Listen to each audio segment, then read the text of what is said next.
ženje i bivanje u određenom društvenom statusu. Nažalost, čini se da je obezvređivanjem intelektualaca došlo do jedne izuzetno pogrešne i loše poruke mladim ljudima, a to je da je novac moguće zaraditi lako, da obrazovanje i svi oni vrednosni kriterijumi koji krase jednog mladog čoveka nisu bitni, već da je bitan novac i u situaciji kada su devojčicama uzor pevačice i silikonske lepotice, a dečacima legija, čini se da nema mnogo svetla na kraju tunela. Pitanje elite je takođe jedno vrlo bitno pitanje. Sa sistemom vrednosti koji je danas vladajući u Srbiji, vi ne možete da napravite modernu elitu. Ne možete da imate elitu koja može sa svojim učešćem 5% ukupnom stanovništvu, dakle visoko obrazovani ljudi koji bi bili i okrenuti jednom liberalnom shvatanju ekonomije, liberalnom shvatanju organizacije države, društva uopšte, da sa takvim resursom, to jest bez takvog resursa, vi ne možete da napravite tranziciju kako valja. Na svu sreću, taj deo privatizacije i deo učešća stranih kompanija u lokalnom biznisu postaje vrlo bitan i podrška koju oni daju tim mladim ljudima je danas po meni najbitnija. Ja pripadam generaciji koja nije nikad sanjala da ima kafić, da pere sudove i da nekome nešto služi, nego smo sanjali nešto drugo. Sada je došla jedna generacija koja smatra da je bavljenje naukom malo duže gubljenje vremena, da se treba što pre uključiti u nekakav biznis, a pod biznisom mi podrazumevamo uglavnom nešto što nije regularno, što nije baš u skladu sa zakonom. I mene stalno razočaravaju godišnjice mojih matura, a verujem i mnoge moje kolege, kada vidimo da najgori đaci iz naših generacija dolaze u najboljim automobilima, najskupljim modelima i ovako najkomotnije se ponašaju kada su cehovi u pitanju, kada se generacijski sastanemo. I meni je lično posljednji na takav susret finansirao čovjek za koga znam da je od 13 predmeta imao 15 jedinica. Tata mu je bio jedan veliki budža, ali on sad vlasnik privatnog preduzeća koje je moglo da finansira jedno naše vanredno milenijumsko okupljanje. To je porazno. Potpuno su se pomerili kriterijumi. Danas je važno kakav džip voziš, a ne šta imaš u džepu. Važno je dalje šta imaš u džepu, a ne šta imaš u glavi. I potpuno su poremećene vrednosti i ne verujem da ovi klinci vide nekakav ideal stići do posle diplomskih studija, uzeti nekakvu diplomu, jer to znači izgubljeno vreme. Bukvalno treba se što pre u ovaj drpsaj sistem uključiti i pokušati da preko noći budeš bogat. Nenormalno je u normalnim uslovima preko noći biti bogat. Nažalost, kad su uslovi nenormalni, onda to postaje normalno. Činjenica je i ja se iskreno nadam da sam u pravu da dolazi vreme mladih ljudi postkomunističkog vremena koji su izuzetno sposobni, pametni, informatički obrazovani, okrenuti svetu i ja se nadam da su to ljudi koji će rešiti sudbinu ovog naroda. Ukoliko ne shvatimo njihov značaj, ukoliko njima ne otvorimo vrata, ukoliko im ne omogućimo da imaju bolju sudbinu od onih koji su trenutno na marginama interesovanja, jer ima mnogo ljudi koji su izuzetno pametni, sposobni, koji kompetentno rade svoj posao, ali koji nisu politički angažovani, koji se ne eksponiraju i koji bi itekako mogli da vode ovu zemlju. Znači, mladi ljudi koji će biti na taj način usmereni će rešiti mnogo toga i promeniti ovakve vrednosne sudove.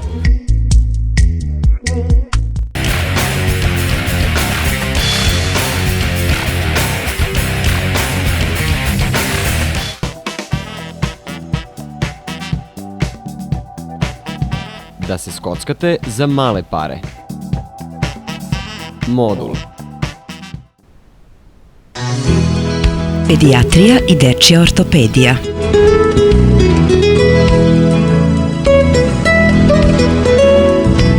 Kompletna dijagnostika i lečenje bolesti srca.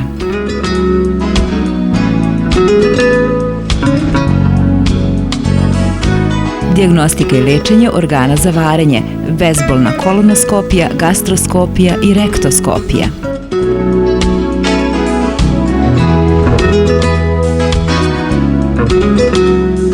Biohemijska ispitivanja i dijagnostika hormona i virusa. Varnava, vaš porodični dispanzer.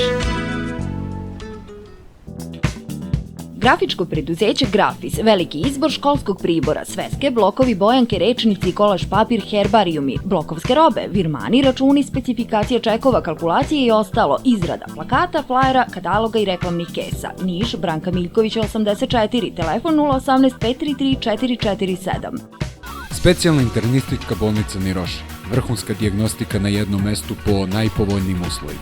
Magnetna rezonanca, magnetno-rezonantna angiografija, kompjuterizovana tomografija, ultrazvuk, kolor Doppler, mamografija, sve vrste rentgenskih snimaka uz nadzor vrhunskog tima lekara.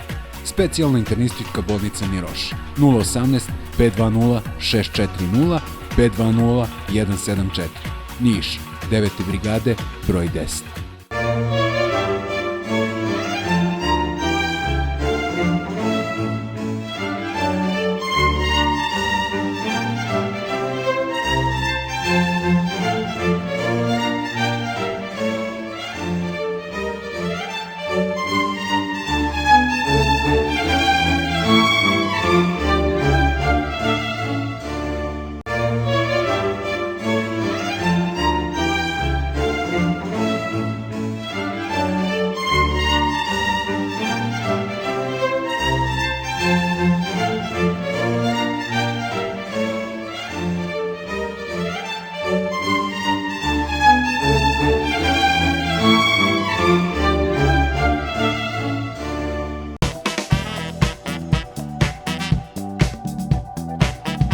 Da se skockate za male pare. Modul. Dispanzer Varnava na novoj adresi sa dobro znanim i savremenim sadržajima, novim metodama i stručnom ekipom lekara. Ulica Ćirila i Metodija 25 u neposrednoj blizini Doma zdravlja i Filozofskog fakulteta. Telefoni 520 360 i 520 680. Grafičko preduzeće Grafis, veliki izbor školskog pribora, sveske, blokovi, bojanke, rečnici, kolaž papir, herbarijumi, blokovske robe, virmani, računi, specifikacije čekova, kalkulacije i ostalo, izrada plakata, flajera, kataloga i reklamnih kesa. Niš, Branka Miljkovića 84, telefon 018 533 447. Specijalna internistička bolnica Niroš. Vrhunska dijagnostika na jednom mestu po najpovoljnijim uslovima. Magnetna rezonanca, magnetno-rezonantna angiografija, kompjuterizovana tomografija, ultrazvuk, kolor Doppler, mamografija, sve vrste rentgenskih snimaka uz nadzor vrhunskog tima lekara. Specijalna internistička bolnica Niroš. 018 520 640 520 174. Niš, 9. brigade, broj 10.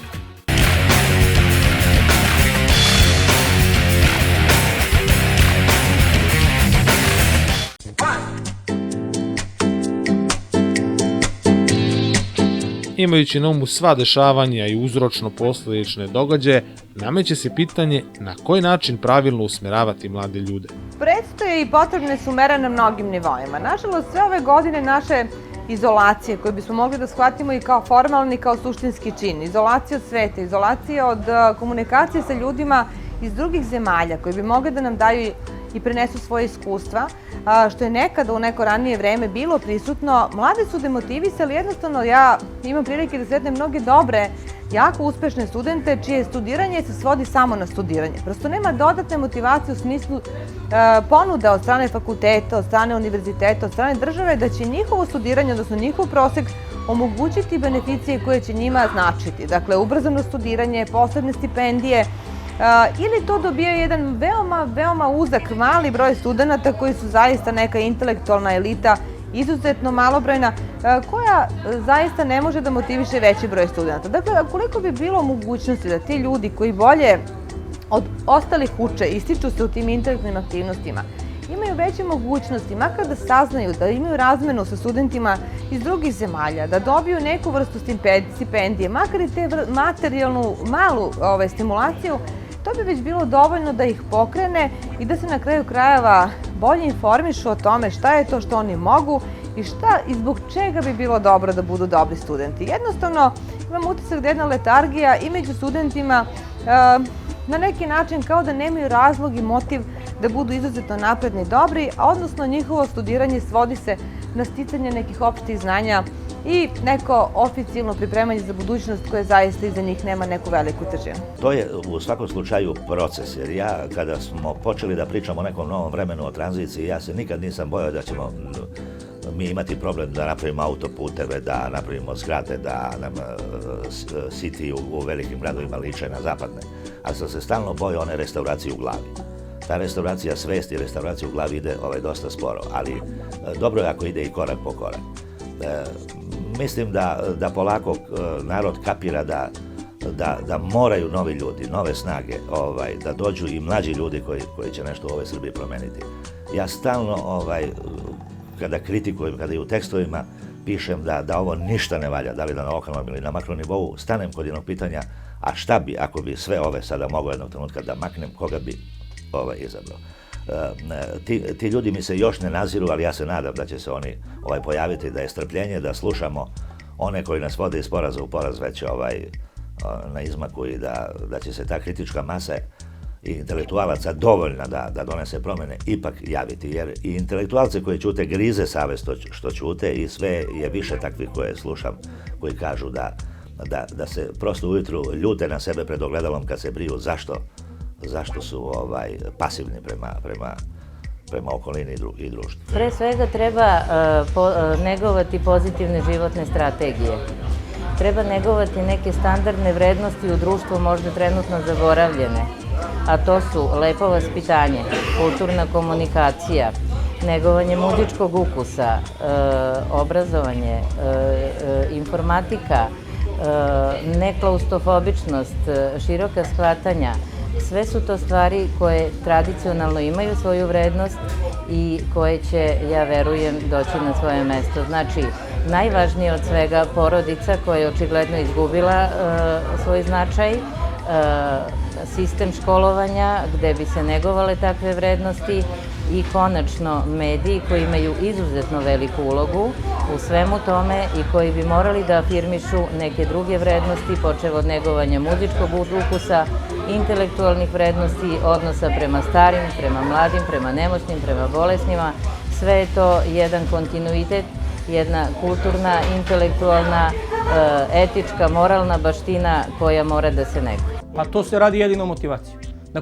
Na koji način vi možete da najbolje motivišete mlade ljude, osim da ono što je on uložio u sebe, dakle, mnogo rada, mnogo truda, da na neki način overite time što ćete mu dati dobar posao, što ćete mu pružiti prvo šansu da pojavi negde na nekom nenameštenom konkursu da dobije posao. Na sreću, ja još uvek verujem da ima dovoljno intelektualaca, dakle u različitim oblastima. Kad kažem intelektualci, mislim da su to ljudi koji jednako moralno moraju da se ponašaju i profesionalno, a i lično u svim relacijama. Naravno, tu pre svega mislim na roditeljske relacije i to su jedini načini da mlade generacije, među kojima ima sjajnih mladih ljudi, pametnih, obrazovanih ljudi koji mogu da u jednom trenutku ponesu prosperitet ovog društva, naravno i da to bude njihova lepa budućnost. To za mene i jeste jedina nada za prosperitet ove velike barke u kojoj svi mi jesmo i koja sada nije u nešto srećnim vodama. Dakle, upravo ti pravi, čisti intelektualci, bez obzira gde se nalaze, sobom, dakle svojim i profesionalnim i ličnim delovanjem mogu da učine da mlade generacije ipak ne izgube veru u sve i ne podlegnu svemu onome drugog što je u ovom trenutku jako prosperitetno, a što zaista nema smisla i nema pravih istinskih, naučnih, ljudskih i svih ostalih vrednosti. Ja bih volao da čujem koliko ima javnih preduzeća, koliko ima delova administracije, državne ili administracije lokalne samouprave, gde su održani konkursi koji nisu bili namešteni. Znači, mamini, tatini, tečini iz ove ili iz one stranke, ljudi se primaju na određene poslove koji veliki deo njih i ne zna da radi. I to je jedan od najvećih problema. Na koji način da napravite sistem vrednosti gde će najbolji, a intelektualci bi trebali da budu jedna od glavnih snaga koja bi trebala da vodi naše društvo, na koji način njima možemo da damo šansu? Na koji način našim najboljim inženjerima, pravnicima, lekarima možemo da damo šansu? Mnogi analitičari tvrde da gro našeg takozvanog jet seta čine ljudi koji su kvazi intelektualci. Oni sebe predstavljaju kao besprekorne poznavalace svega i svačega, a u stvari većina od njih je samo prošla pored fakulteta. Ima mnogo oni koji se predstavljaju kao intelektualci i koji smatraju da je bahatošću, sirovošću, primitivizmom i novcem moguće kupiti nešto što je intelekt. Nažalost, to nije tako i mi se svakodnevno uveravamo u pogubne posledice takvog jednog stava. Pre svega, ja pojam kvazi intelektualca vezujem za neke konzervativne krugove koji očigledno nisu shvatili da je 21. vek, da je globalizacija svetski proces, da mi tu moramo da nađemo svoje mesto, već pokušavaju nekim svojim shvatanjima koje su iz nekog perioda od pred 300-400 godina da formiraju jedno društvo i da pozicioniraju određene institucije u tom društvu. Mislim da kad pričamo, i ako pričamo o kvazi intelektualcima, najpre pričamo o ljudima koji su takvih shvata. Pogledajmo u ovom trenutku oko nas, uključimo bilo koju informativnu ili emisiju druge vrste ili određene TV kanale i odgovor se toliko nameće i on je toliko bolan da ja prosto ne smijem u ovom trenutku ni da ga izgovorim. Nažalost, rekla bih da kvazi intelektualci čine onaj preovlađujući sloj takozvanih intelektualaca, jer intelektualac ne mora da bude samo onaj koji je zaista u suštini duhovno veoma bogat, nego osoba koja je na neki način na akademskom nivou recimo završila neki fakultet. Prema tome, tih kvazi intelektualaca, rekla bih, ima jako mnogo, dok onih suštinskih ima malo. I oni zaista i formiraju jedan trend, jedan sistem vrednosti koji je potpuno nedovoljan da bi i ovi mladi ljudi znali da procenjuju šta je stvarno intelektualac. Imam utisak da ljudi koji sada ulaze u svet odraslih, da kažem, oni koji se sada obrazuju, prosto nemaju ni utisak šta je to pravi intelektualac, ili su imali veoma malo prilike da takve sretnu. Ukoliko su to bili malobrojni profesori na fakultetu kojima su mogli da se dive kao pravim autoritetima. Ovi kvazi intelektualci, dakle, nameću svoj sistem vrednosti i na neki način zatvaraju začarani krug gde se nema mogućnosti da vidi šta je to i čemu treba da se stremi ukoliko bi neki mladi čovek i želeo da postane nešto više od onog proseka koji vidi.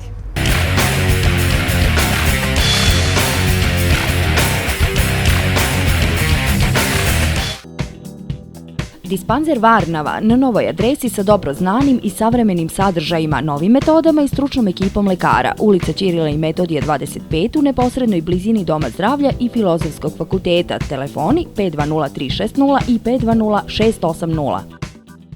Specijalna internistička bolnica Niroš. Vrhunska dijagnostika na jednom mestu po najpovoljnijim uslovima. Magnetna rezonanca, magnetno-rezonantna angiografija, kompjuterizovana tomografija, ultrazvuk, kolor Doppler, mamografija, sve vrste rentgenskih snimaka uz nadzor vrhunskog tima lekara. Specijalna internistička bolnica Niroš. 018 520 640 520 174. Niš, 9. brigade, broj 10.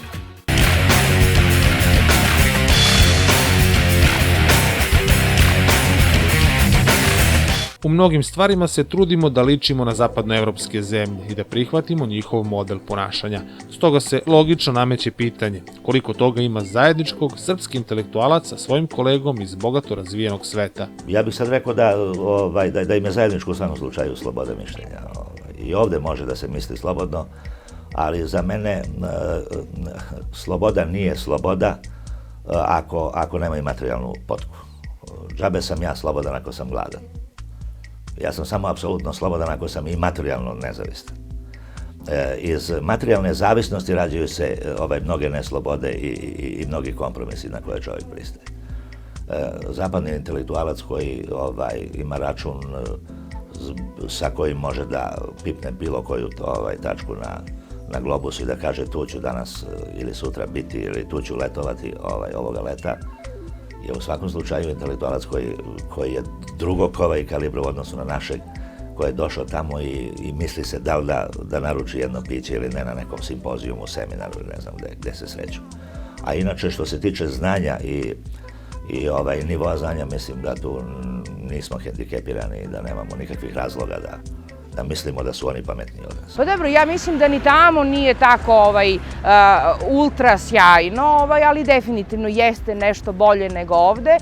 Kod nas je baš onako, kažem, posle jednog vremena haosa, stvari vrlo teško, vrlo naporno ležu tamo gde im je mesto. Mislim da je evropski intelektualac jedino zbog tog svog ekonomskog statusa, koji je nešto povoljniji, jer su društva bogatija, ima malo više prostora da čini ono što treba da čini, ali zato mislim da su naši na takvom jednom nivou da verovatno siroti izvlače maksimum svojih kreativnih mogućnosti samo da bi uopšte opstali kao intelektualci, dakle da ne bi podlegli onome što je šablon, dakle onome što je prosperitetno, prodaj svoju dušu i onda ćeš biti cenjen.